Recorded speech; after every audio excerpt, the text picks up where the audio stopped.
and welcome to the Bullcast Podcast. I'm Katie Pickler, and with me, I got them both back. I know we got a couple episodes where we've been missing, but we've got Court Winsett. Hello. It's been a while. I'm not sure I still know how to do this. And Cameron Spann. Happy to be back. Katie, you are the one constant in Bullcast. No, y'all kick me off sometimes. Yeah, we've all had an episode where we've co-hosted with another one of us. I think there's only been like 2 episodes that I haven't been on, and one of them, y'all reference like Mean Girls so many times when I wasn't there. It's like you were still trying to channel that I was there. So am I the mean girl on the podcast? Well, you're the only girl, so... You like high heels. That's true.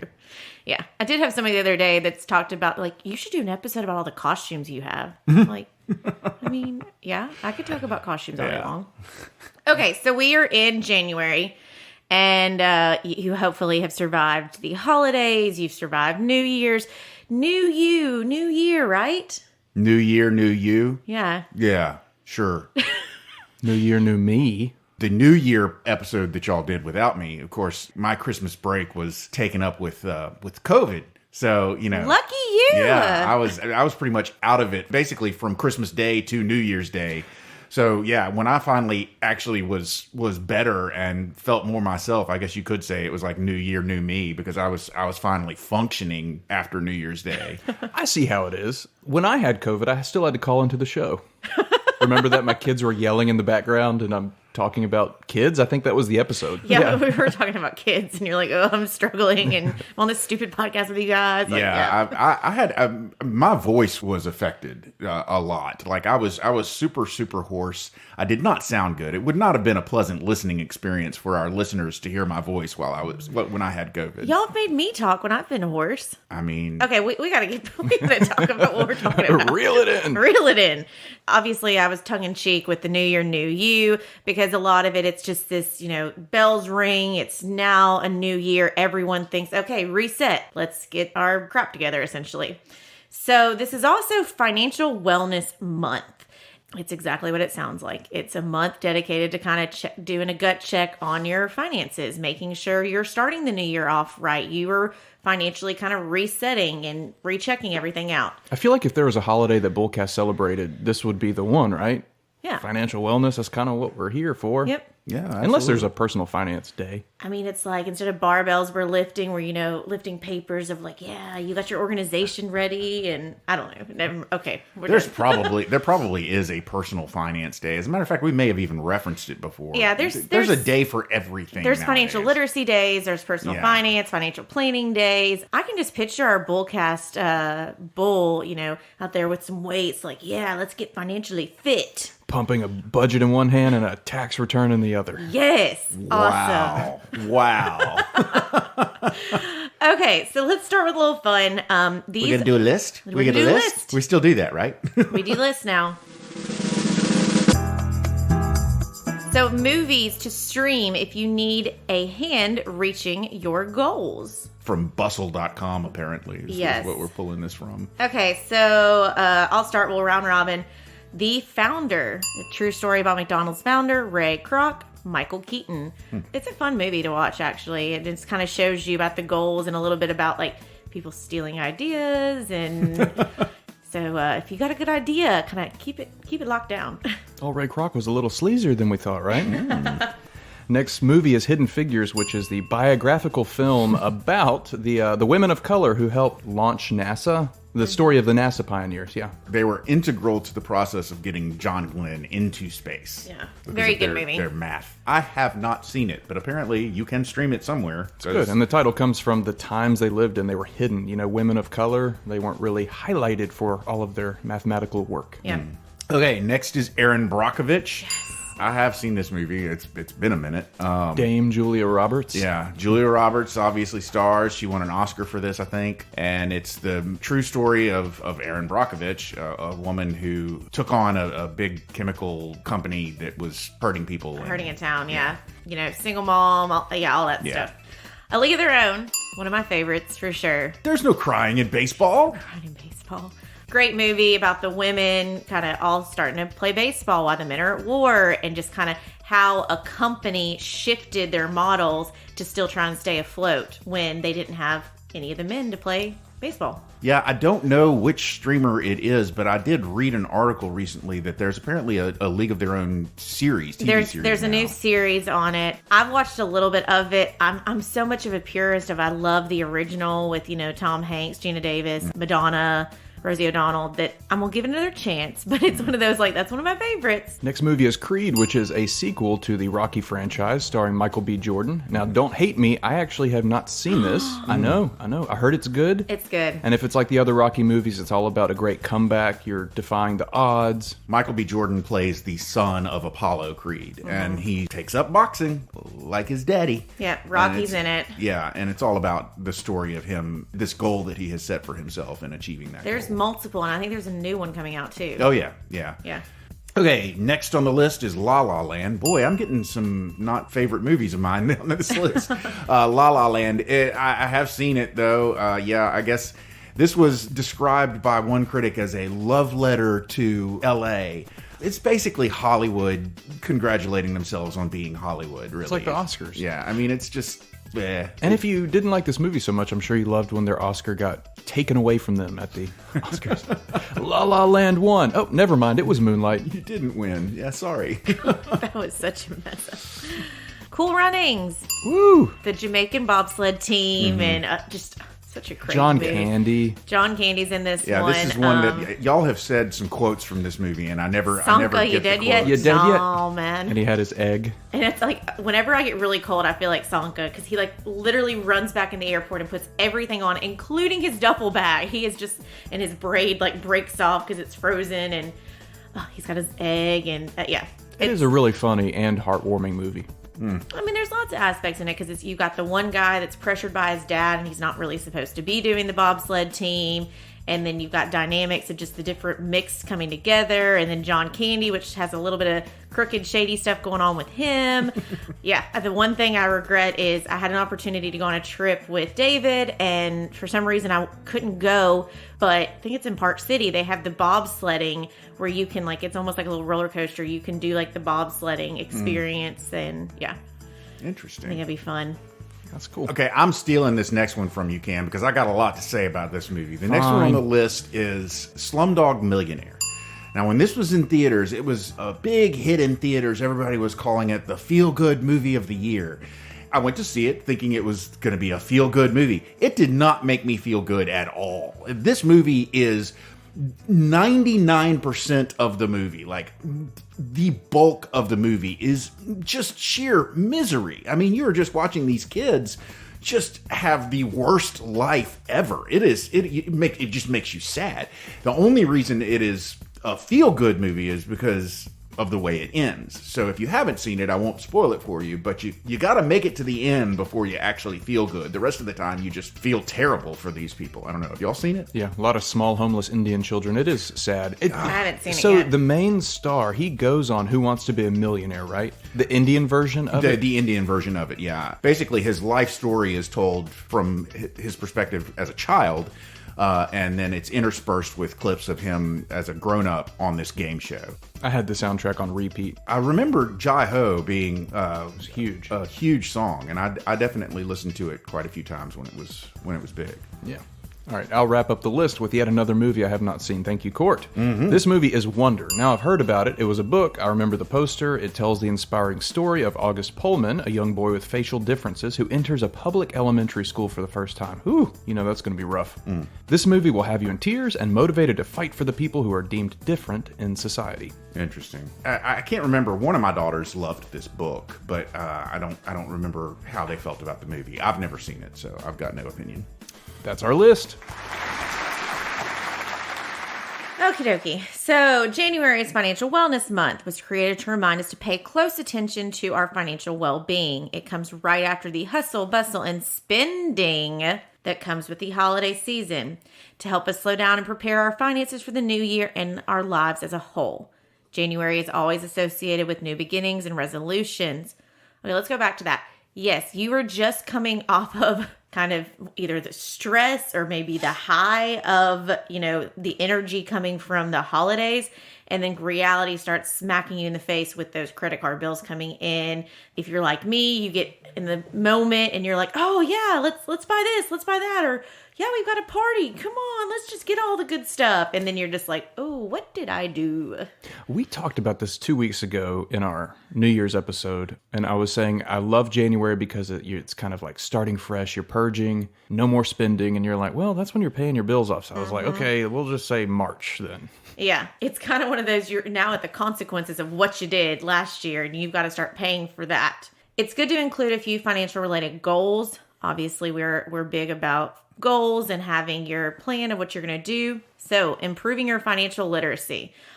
This is something we've harped a lot. And really, that's kind of what this podcast is. I mean, you think about it, like we are trying to help educate people about different financial aspects, because there's been too many times when, how do I say this? When you get into the real world, there's a lot of knowledge that we're kind of expected to know. And a lot of times it's just kind of you breeze by. You know enough to get through it, and then you never really fully understand. And yes, in this day and age, we have Google, we have things like that.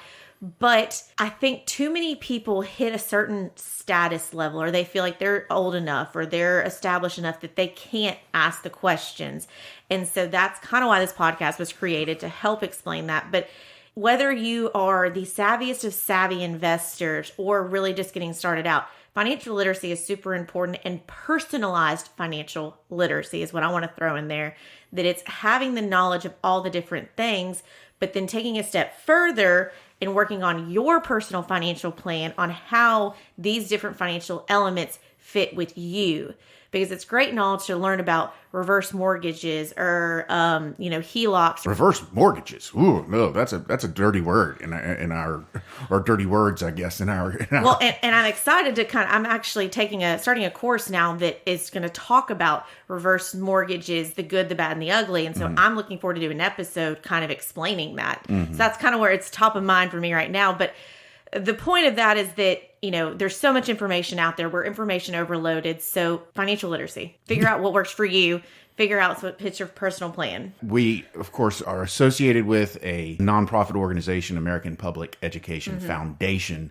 And that foundation, one of their big pushes is financial literacy in schools, in K through 12 schools. If we could get all of the states in the country to adopt a financial literacy course for kids in schools, that would be tremendous. That would be a huge help, because there are a lot of kids that never learn anything about it in school, never taught anything about it from their parents, and you're out there one day going, oh, I've got to do all this. This is crazy. And there's too many predators out there and that sounds very harsh, but that will send mailers, it sends emails, or manipulate people into doing certain things. And if you don't have that financial literacy, you're going to end up, waking up from your crazy expenses you did last year, and you've gotten yourself into major credit card debt that you never should have been allowed to get 10 credit cards opened up. But you didn't know any better because your parents may have never had credit cards, or nobody ever talked to you about how interest works and how you're putting this money and it's not really free money. You're still going to have to pay it back. There's a lot of things that happen there, and it's one that, if anything, I want to harp on that, like ask the questions. I personally love when somebody asks me a question, say, can you explain that? Because then it helps us learn to explain things in different ways to really make sure we're matching what the client needs to understand, how they need to really get this information. And I never want it to be that a client's like, well, I don't really understand this stuff. You just do what you do. No. Let me explain to you what you have. Let's figure this out so you feel armed, because we're not doing our job if you're like, I don't know, Katie's handling my stuff, she does something with it. No, I want you to know what your money's doing for you. I don't want you to be blind to it. So basically, it's a good idea not to pat ourselves on the back, but as you're looking for a good new financial year for yourself, if you haven't visited a financial planner, it's a good idea to go and visit a financial planner and actually get yourself a financial plan. They can help you with your financial literacy. They can answer your questions, and they can figure out what your goals are and help you establish a plan for achieving those goals. I know where I'm kind of diving, but this is just kind of talking about finances. We help a lot of companies with 401k plans set up. And I recently went to a small company. It was a bunch of young employees, and I talked to them about how, they've got your 401k plan. Let me help you talk about what this needs to do for you, how you should look at the investments, how much you should be putting in here. And I asked before I started, I said, how many people at previous jobs knew the person managing their 401k account? And most of them were like, I don't know, somebody would come by one time a year or something. And that's the reality, is that a lot of times we talk to our clients and they say, I don't even know who our HR person is. Or when I started working, somebody who was older there just told me to pick this. And some of them, it was either like, I just went eeny, meeny, miny, mo and picked. That is the first place that it's like, yes, you are starting a new job. Those decisions of how you're setting up your 401k, if you're taking the benefits, all of those, that can make a huge difference. And too many people don't think about that as being investments and that as their finances. And if your company doesn't offer the education and the people to help you understand those plans, then that's where, you seek a financial planner, you talk to them about it.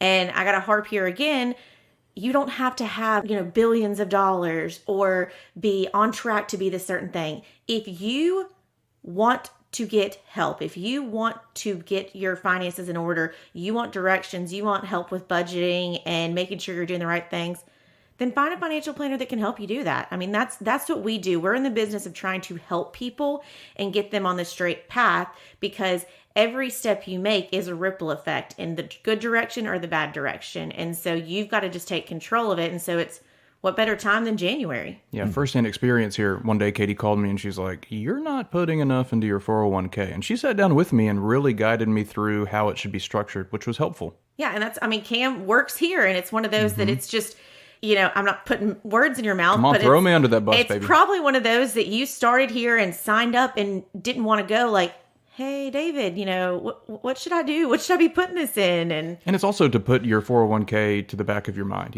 You've got stuff to do at work and you're like, I'll deal with that later. But you're leaving money on the table for your future self. If you are established at a company and been there a while, just go and check it out. I know right now with markets and stuff, it may not be the best. You may not want to look at it, but be aware. Check it out. See what it's going. And, if you don't feel like it's going in the right direction, ask somebody for help and advice. I'm going to kind of skip around to one thing. Credit score, credit reports.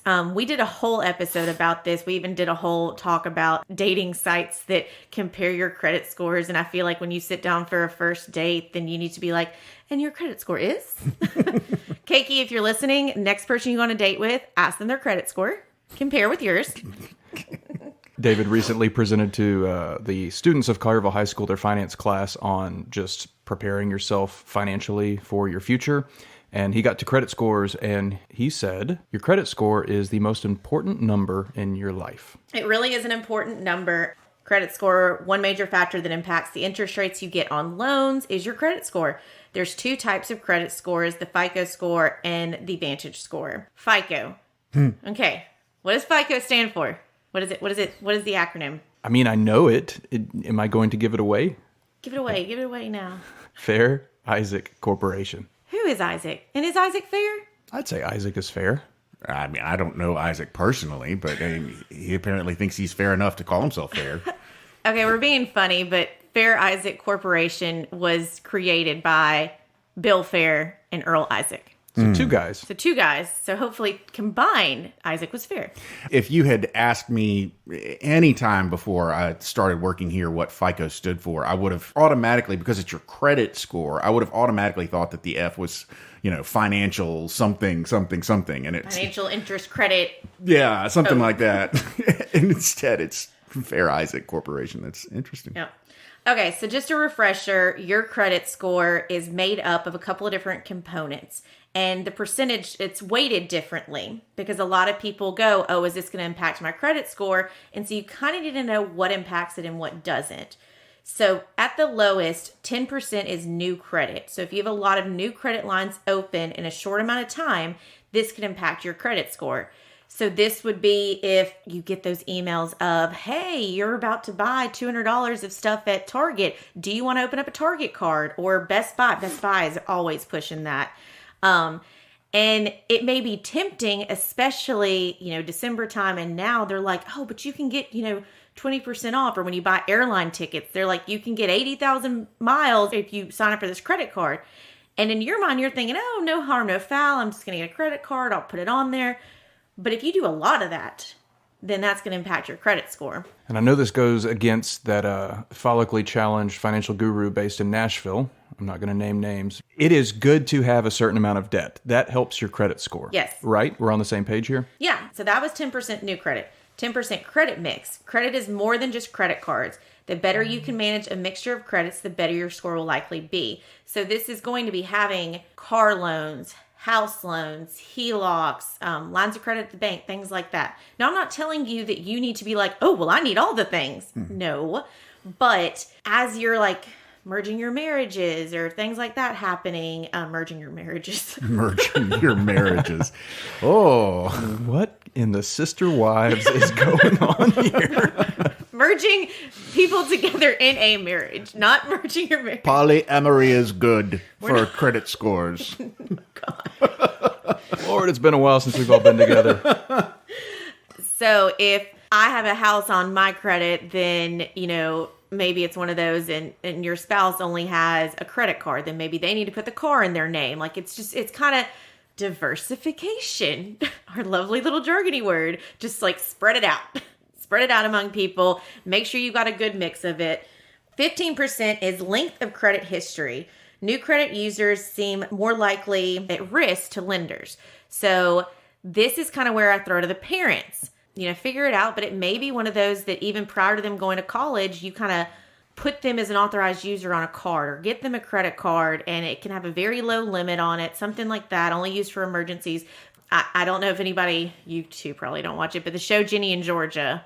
I actually did watch the first season. Well, the new season just launched, and part of it is the mom is a little sketching some stuff, and she's opened up credit cards in the kid's name, and there's a part where the daughter starts searching her credit score, and her credit score is like a 300 because the mom has opened these credit cards in her name, and the daughter is like 15. So that just made me think of, that's why I'm kind of harping on this credit score thing, is kind of check your credit score because somebody could have hijacked your stuff and put stuff on there. Yeah. The two biggest thing that impacts your credit score is credit usage. So if you're using too much of your available credit, it may mean that you are overextending yourself and spending at an unsustainable level. And so there is a certain amount with this, and you've got to know what's on this. So like I think I've talked about this before. Like I have a higher credit usage because of all the different things I have under me. I had linked my husband as an authorized user on one of my cards, and because it was a time that we had a bunch of stuff going on there, and the balance with it that was temporary that we were paying off impacted his credit score because his credit usage was lower than mine. So it's a game when you've got to look at this. Through one of my credit card companies, they alert me every time my credit score changes, and it is invariably because of my credit card balances. Now, we pay off all of our credit cards at the end of every month, but it doesn't matter if they just happen to run it when I've got a balance on there, my score can drop. They'll be like, oh, you have 20,000 in credit card debt. And it's like, no, I don't really. Yeah. I'm going to pay it. Just give me a second, for goodness sake. Well, and the last one is payment history, obviously making sure you're paying your bills. And now obviously if you have one time that you got a little late payment, it's not going to ding you. But if you're a repeat late person, then it's going to impact you for sure. But yeah, as Court just said, it's your credit score is going to get pulled at random times. Being aware of it, and especially being aware of your credit score if you're about to be making big purchases where you're going to need loans. Because as Cam said, David said, this is the most important number you have, and you need to always be watching it and be aware of it. But it's one of those that keep it status quo, keep it really in the good range, because you never know when you're going to need it for loans and things like that. And there may need to be some prep work you do ahead of time prior to taking out those loans. Okay, sorry, I went on a soapbox about credit scores, but they're very important. History lesson. I haven't done a history lesson in a while. Ooh. I like history. Katie's history lesson. history of Financial Wellness Month, finances have been a cause of concern in human lives for as long as money has existed. It's the key to unlocking all of our material desires, but can also be our downfall and source of frustration when it isn't managed properly. That is why Financial Wellness Month exists, to serve as a reminder for us to prioritize our financial well-being. As we all know, the term finance usually equates to money. However, finance encompasses not just money, but also the creation and management of money and investments. This means it deals with how you earn money and also how you spend that money. Financial wellness has to do with your relationship with money, how secure it is regardless of the variables that could affect your future. Just as we established that financial well-being plays an important role in the lives of anyone who earns an income, means that employees need to understand the concept the most. Employers need to prioritize educating workers on financial wellness. Did you hear that, business owners? You need to help with this, just as APEF, American Public Education Foundation, is trying to help in the schools to get education. You as a business owner, as a manager, need to play a role in this as well and help educate your employees, because it really is a full circle effect. Some of the areas employees need financial support the most are in saving for retirement, paying off student loans, healthcare expenses, budgeting or spending. Employers can educate these employees by organizing programs to help them with better budgeting, paying off debt, saving for emergencies. Studies show that employees burdened with financial issues yield low productivity in the workplace. Some tips you could use to help apply to boost the financial wellness are creating stable sources of income, budgeting, setting up emergency funds, evaluating your credit, setting aside money to clear debts. Duh. I mean, that last part is duh, yeah. But it's, we don't live in a perfect world. And it's when I do financial plan presentations, I tell people I always lean on the ultimate, most conservative side. I want to show you worst case scenarios, because we do not live in a world where it's just all perfect status quo. Your car is going to break down. A kid's going to fall and break, an arm. Something is going to happen in your life, and you've got to be able to pivot. Pivot. Insert Pivot. This next little point that we want to stress to people, I'm not sure that it's true for me, but apparently the majority of people it is true for. And that is that financial stress is the number one cause of employee stress, above job stress, health stress, and relationship stress combined.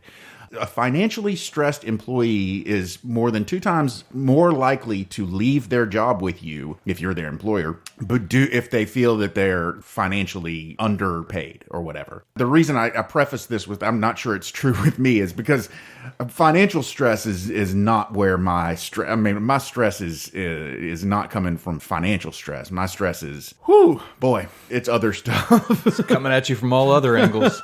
But we've talked about this before. It's all kind of, if you're stressed, financially stressed for sure, then it affects your relationships. It affects your health, which then can affect your productivity at work, which can affect your relationships with family. Like, it all is just this terrible ripple effect. Mm-hmm.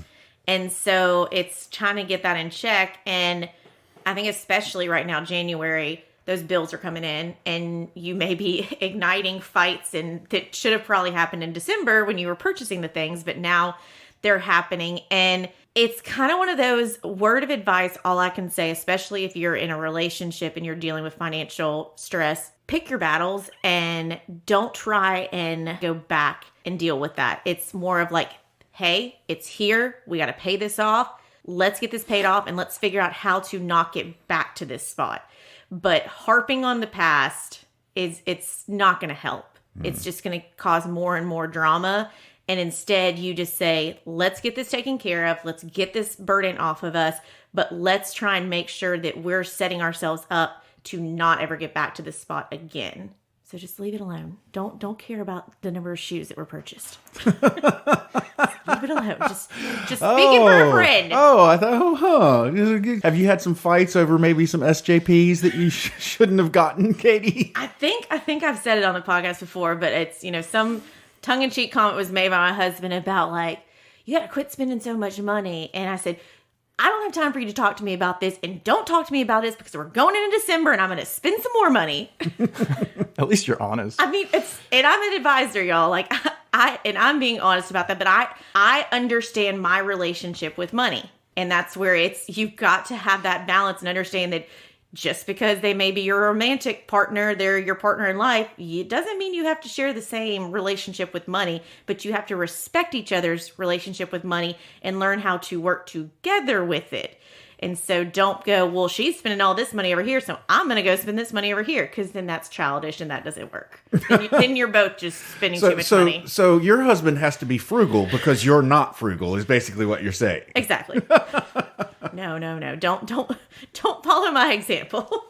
The last little thing is we've talked about SMART goals before, and the specific, measurable, attainable, realistic, and time-related goals. But I kind of wanted to just break that down a little bit further when you're looking at your goals you're setting for this year. And again, remember, it didn't have to start January 1. It could start March 23rd. Just start it whenever you want to start it. But if you've gotten this credit card bill and it's high and you're like, you know what, I need to quit spending so much money on friends, or I know that I'm going to need to get a new car in a couple of months and I'm going to have to start paying a car payment. I need to now start saving what would be that car payment. You're just calling me out, aren't you? No, I'm not. I'm starting to look for cars too, so I'm Really? right there. Yeah. Are you? Huh. Yeah.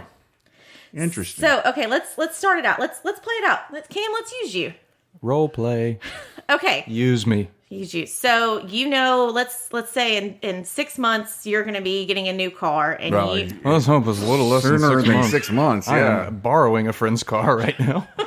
Okay, well, I was trying to give us a little bit more time. In 3 days. All right, 6 months. 6 sure. months, you're going to be buying a new car, and let's say the payments are going to be $800 a month. Mm-hmm. So we're specific. Our goal is that we're wanting to start building into your budget that $800 payment. Which is just, I cannot tell you. It's obviously been a long time since Robin and I bought any cars, because $800 payment just sounds extraordinary to me. Yeah. I'm like, holy cow, that's a lot of money. See, we're making this very specific because it's kind of like Cammy and I talked about the New Year's episode. I want to lose weight. No, you got to make it specific. I want to lose 5 pounds by March. Mm-hmm. So this is not, I want to spend less because I know I got a car payment. It's, I want to budget $800 for this future car payment coming up. Specific. You set that out. Okay, measurable. How much money are you going to start saving? Okay, we're going to try and start saving $800. Now, is it going to happen overnight? Probably not. It may be your first month, Cam, you're able to carve out $400. And the next month, you whittle it down as you realize where you can save. Actionable. What actions do you need to take in order to achieve your goal? Not spend. So you always attach an action to your goal. For example, I will install direct deposits of my checking account so the bank automatically transfers money into my child's education fund. So it could be that you have a savings account and you automatically each month are starting to move some money out, that it's still available if you need it and realize, ooh, we didn't really have that in our budget, but you're starting that discipline. Realistic. Make sure your goal is realistic and you're passionate about it. If you don't truly believe you can achieve this goal, you're doomed from the start. So basically, if you can't afford a Ferrari, maybe go for a Prius? Is that realistic? Yeah, be realistic. And everyone wants that instant gratification, and people aren't realistic. And I think women especially, we've been ingrained in our brain, like, I want to lose 20 pounds by next Saturday for my reunion. Well, that's probably not going to happen unless you cut off a limb or you just make yourself extremely unhealthy, and that's just not a good idea. So yes, make it where if you want to be a millionaire, don't say you want to be a millionaire by the end of the year and you only have $50,000 right now. Set realistic goals and set, if it's a large goal that you're going for, set small increments. Hey, I want to be at $500,000 by this point. I want to be at $1 million by this point. So with you, Cam, it's I want to be able to have $800 ready to be used for these car payments by 6 months. So at 3 months, I want it to be at, $600. Time bound. We've set it. 6 months. That's the goal. Now it's a goal. Goal does not mean that, lightning bolt is going to strike you if you miss your goal. They're flexible. Yeah. To a degree. They can be. That's kind of where it goes into the accountability. And if you tell people about it, if you write it down, knowing yourself and what works and what doesn't work. How smart of you. Thanks for using me. Very That's smart. helpful. You're so smart. financial wellness. This was kind of a cluster of all different things. Just kind of a recap of some of the episodes we've done before. But if you want a deeper dive into this, listen to episode 13, which was good debt versus bad debt. Okay. We go way into depth there. yeah. While I was sitting here listening to you talk, I was thinking to myself, we could probably make some interesting episodes out of topics that we did early on, because this, obviously, our podcast has evolved quite a bit since our early days. It'd be interesting to go back and touch on some of those topics again, the way that we do things now. I mean, for instance, just the level of involvement of Cameron has obviously increased significantly since our early days. So I it'd be have a fun to go voice back now. and touch on those. We've evolved as well, because it's, again, the purpose of these podcasts are to help financial literacy for our listeners, but also help us. Okay, so a quote that David says a lot, it is, He says it to me a ton. I think that might say something about the way that I write. which I'm surprised you don't say it to me, because I'm wordy. But the quote is, if I had had more time, I would have written a shorter letter. And it's been attributed to Mark Twain, Winston Churchill. Several people have said that. I think David's probably referencing Churchill or Twain. Yeah, he likes both gentlemen. But the whole point of this is that anybody can explain something and use a lot of words, essentially, and really explain it deep. But to really fully explain something, you would have had the knowledge of it and make it very short and compact of, like, this is what it is. So to your point, Court, how we've evolved, we have learned different ways. We have learned how to explain some of these things in Using different words. different words. We've maybe gotten shorter with it, or I don't know, our episodes have gotten longer because it's more conversational, and we're not as much. I think the earlier episodes, we were very textbook. We were kind of explaining things, and now we're able to really explain it in real world and help maybe listeners understand it and how it can relate to their lives. And not saying our old episodes are bad, it's just we've changed. No, there's a lot of useful information Yeah. in our early episodes. And every now and then Cameron will see a bump in our episode downloads, and it'll obviously be someone who has listened to one episode and liked it and just went back and downloaded all of the episodes. And I laugh to myself whenever I think about someone who's maybe listened to one of our more recent episodes and then goes back and downloads from the beginning. It's a completely different podcast. Are these the same people? We need to go easy on ourselves, because our description on our website is that this was set out to be a learning journey for both of you. Yeah. And we have learned. I mean, it's a lot of great information, a lot of great topics, but it's kind of one of those, us doing our job is hitting on some of these topics in different ways, because it may not have clicked in the credit score episode. It may not have clicked in the bad debt versus good debt episode, but it may click in this one from the way we explained it. Who knows? Who knows? Go team. I'm ready to see what this 2023 journey gives us, what topics. And I want to say it here, and I know Court's going to say it at the closing, but we want to have more guests. We want to hear from you if you've got something to talk about. And Let's give them something to talk about. If you want to hear Court sing some more, then come on. If you really want to hear, go back to episodes 1 and 2. We sing a lot. We were confused.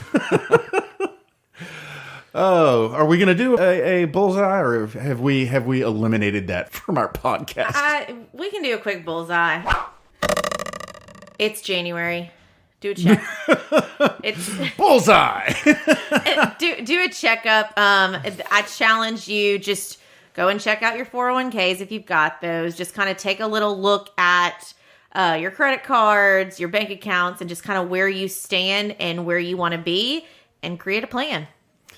And get help when you need it. We're, obviously we'd love to help you out if you want to come see us at Pickler Wealth, but whoever fits you and fits your individual plan. You can get a free credit report once a year from each of the credit report agencies that monitor your credit. That would be Experian, Equifax, and TransUnion. Each of those credit reporting agencies will give you a free credit report once a year, so you can get your free credit report 3 times a year just using the different agencies. And January is probably a good time, since we're talking about financial wellness. It's probably a good time, if you haven't checked your credit in a year, then you probably should. because you should be checking it on a regular basis. First of all, sometimes they actually mistakenly add things to your report that it's just pure accident. And then, of course, always there are those malicious actors out there that might be abusing your credit and your social security number to do things that they want to do for themselves. So that's my bullseye for the day. If you're going to kick off the year right, how about kick it off by checking your credit report and making sure that it is good. In my bullseye, I'm going to quote Katie from the first half of this episode. She got on a soapbox about financial wellness and then ended it with duh. So, duh. But also, That's a very educated comment. just duh. But also, Court mentioned our foundation, the American Public Education Foundation, and how one of our 2 focuses is financial literacy in America. If you want to see the state of financial literacy for each state, we've created a nifty website, and that is thenationsreportcard.org. thenationsreportcard.org. See how your state stacks up. Tennessee's a C. Well, At least it's not an F. We're working on it. are there states with an F? Oh, yeah. Alaska, I think North Dakota, Washington, D.C., we included that. That's an F. And then Puerto Rico. Okay. All right. Check that out. Oh, ladies and gentlemen, there's the closing bell. You've made it to the end of yet another episode of the Bullcast Podcast. If you liked what you heard and you'd like to hear more, please feel free to go to your favorite subscription service and sign up to have our podcast beamed directly to your listening device every single Thursday at noon. If you'd like to find out more about me and Katie and Cameron and our podcast, feel free to go to our website. That's bullcastpodcast.com. Leave a comment, suggest a topic you'd like to hear us talk about more, or just read up about your favorite podcast people. That's right, we've got bios on there. We also have pictures on Instagram. Our Instagram handle is @BullcastPodcast. We have a Twitter handle that's @BullcastPodcast as well. We've got a Facebook page. Go to our Facebook page. That's the Bullcast Podcast. And then finally, as we have mentioned today and mentioned many, many other times, Katie, Cameron, and I all work at a place called Pickler Wealth Advisors. And if you would like to find out more about what we do for a living and how we can help you, find out more about our amazing team and our boss, David Pickler, please feel free to go to that website. That's picklerwealthadvisors.com. That's advisors with an O. Not an E. Ladies and gentlemen, I've given you everything you need to start this year off right, go forth, and prosper. So for now, I'm Court. I'm Katie. I'm Cam. And we're done.